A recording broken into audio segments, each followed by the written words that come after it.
دریافت سے انتخاب کی سیریز کے سلسلے میں 5 نظموں کا انتخاب کیا گیا ہے جو کہ دریافت کے شمارہ نمبر 6 میں شائع ہوئیں۔ جن شعراء کرام کی نظمیں دریافت کے شمارہ نمبر 6 میں شائع کی گئیں ان کے نام یہ ہیں: احمد ندیم قاسمی، ادا جعفری، سہیل احمد خان، اپیندر ناتھ اشک اور احمد فواد۔ ان شعراء کرام کی جو نظمیں شائع کی گئی ہیں دریافت کے شمارہ نمبر 6 میں، انہیں ایک ایک کر کے آپ کے سامنے پیش کیا جا رہا ہے، سماعت فرمائیے۔ احمد فواد کی نظم: یہ آنکھیں سوچتی رہتی ہیں اکثر، سوچتی رہتی ہیں یہ آنکھیں،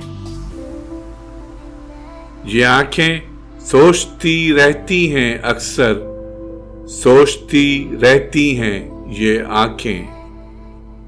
محبت کس سے کی جائے، وہ جس سے آسماں ایک دن بلندی مانگنے آیا، پلٹ دی جس نے مہر و ماہ کی کایا، جو اس مٹی کے آنگن میں کہیں سے جا کے یہ سارے ستارے باندھ کر لایا۔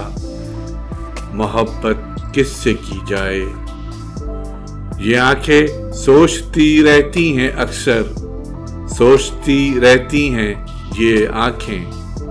محبت کس سے کی جائے، نظر کے سامنے پھیلی ہوئی نیلی فضاؤں سے، خلا میں تیرتی ہستی گھٹاؤں سے، جو اس ماحول کی یکسانیت سے تنگ آ کر نت نئی شکلیں بدلتی ہیں، صدا چوری چھپے گھر سے نکلتی ہیں۔ محبت کس سے کی جائے، سمندر کے لبوں کو چوم کر آتی ہوئی پاگل ہواؤں سے، جو سب کے سامنے پھولوں کے دامن پھاڑ دیتی ہیں، پھر ایک معصومیت سے اٹھ کے دامن جھاڑ لیتی ہیں۔ محبت کس سے کی جائے، چناروں سے جب ان کی صاف دل گلیوں میں شعلے کود جاتے ہیں، خزاں کے گیت گاتے ہیں۔ محبت کس سے کی جائے، رخساروں سے جب اجلی ساتوں کے سرد بوسے ان کے ماتھوں پر چمکتے ہیں۔ محبت کس سے کی جائے، کناروں سے جب الٹے پاؤں چلتی تیز لہریں ان کا دامن تھام لیتی ہیں، کسی کا نام لیتی ہیں۔ محبت کس سے کی جائے، اشاروں سے جب ان کا نرم و نازک دھیما لہجہ تیز خنجر کی طرح دل میں اتر جائے، کوئی چپ چاپ مر جائے۔ محبت کس سے کی جائے، کتابوں سے جو گرد آلود باتیں اپنے دل کے سرد تہخانوں میں رکھتی ہیں، ہمیشہ بھاگتے لمحوں کے تھپڑ روز چکتی ہیں۔ محبت کس سے کی جائے، آسمانوں سے جو اس کے سرخ رخساروں کی صورت روشنی کو ہر طرف سے گھیر لیتے ہیں اور اپنی سمت بڑھتی موت کا منہ پھیر دیتے ہیں۔ محبت کس سے کی جائے، ستاروں سے جو ساری رات ہاتھوں میں دیے لے کر نہ جانے کس کا استقبال کرتے ہیں۔ محبت کس سے کی جائے، یہ آنکھیں سوچتی رہتی ہیں اکثر، سوچتی رہتی ہیں یہ آنکھیں۔ اگر میں موت کا دستے جفا پیشہ جھٹک سکتا تو سارے زرد رو پتے میرے قدموں میں گر پڑتے، یہ ٹھنڈے نیلے میرے ہونٹ پھر سے زندگی کا جام پی لیتے، کوئی دن اور جی لیتے۔ میں بڑھ کر موت کا دکھ اس کی پیشانی سے دھو لیتا، یہ آنسو سارے نظموں میں پرو دیتا، زمین کیا آسمانوں کو ڈبو دیتا۔ یہ آنکھیں سوچتی رہتی ہیں اکثر، سوچتی رہتی ہیں یہ آنکھیں۔ وہ اتنا خوبصورت ہے